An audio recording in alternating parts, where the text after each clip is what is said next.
Okay, so we got our potatoes. And I think the recipe calls for 4 less russet potatoes, but I cut up like 5 because I like a lot of potatoes. Okay, and then it calls for onion. I don't have onion, and garlic. I have this minced garlic from Costco, and I love garlic. So I put a good heaping pile of it in there. Maybe a little more. Okay, and then since I don't have onion, I will just use some onion powder.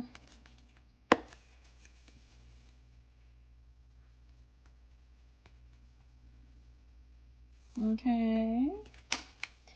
I measure with my heart. And then it says dried thyme.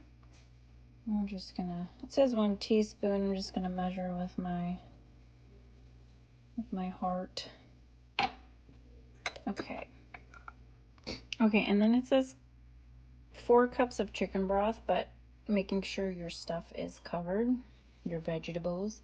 So this is 2, and this is gonna be 4. Is that covered? And then I use the powdered chicken broth, so I need 4 teaspoons. 1, 2, 3, and 4. Okay.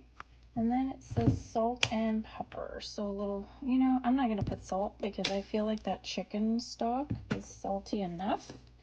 So we'll put a little bit of pepper. I don't want it too salty. Plus, I'm gonna add bacon later.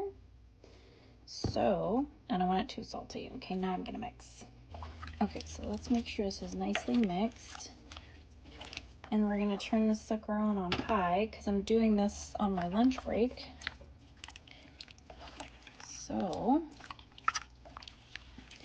you're gonna turn this on high for 3 to 4 hours, or on low 6 to 8. We know the routine. Okay. Let me smell it. Garlic.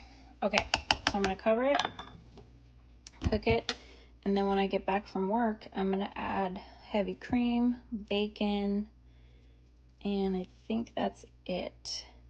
I think I'm gonna add a can of cream of potato soup. Hold on. Okay, the recipe didn't call for the cream of potato soup, but you know what? I just wanted it in there.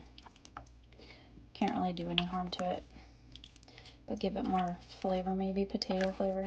Okay, so cook this, and then we'll come back to it when I get off of work.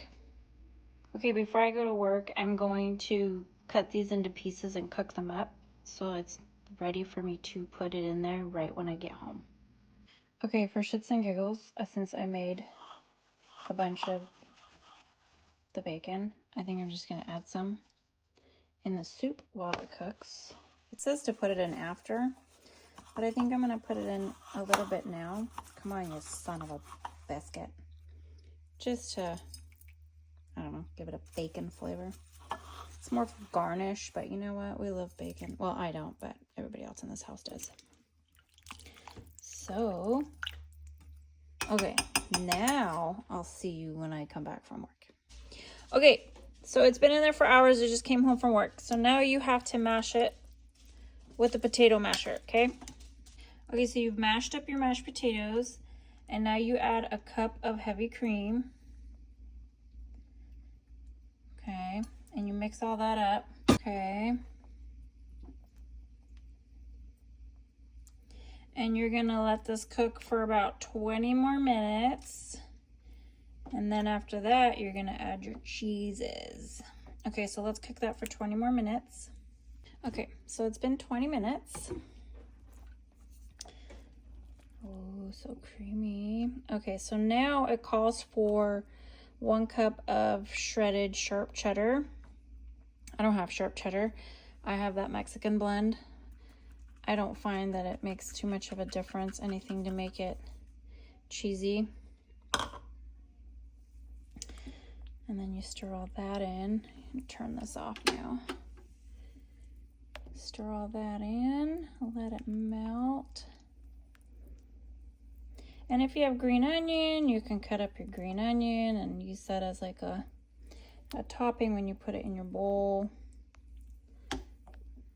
Oh, yum. And then you have more bacon if you want to top your stuff off, or you can just put it in there. I let my family put more bacon on top of their soups.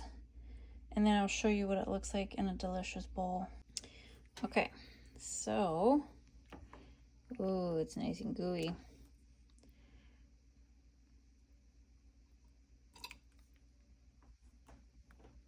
Oh, it's so steamy.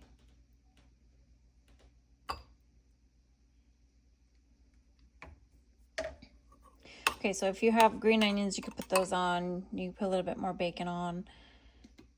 But I personally don't like bacon, so let's try it. Okay. Ooh, I'm gonna spill it.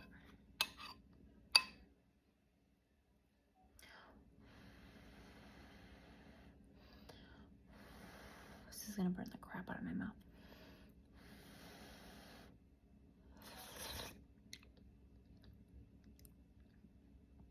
Oh my God, that's yummy. That's yummy. My kids devour this every time I make it.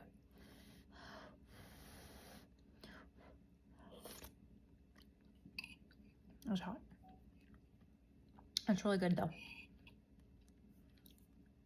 I did alter the recipe a little bit, but I will tag the person that I kind of got the idea from on the bottom. So enjoy, and I'll see you next time.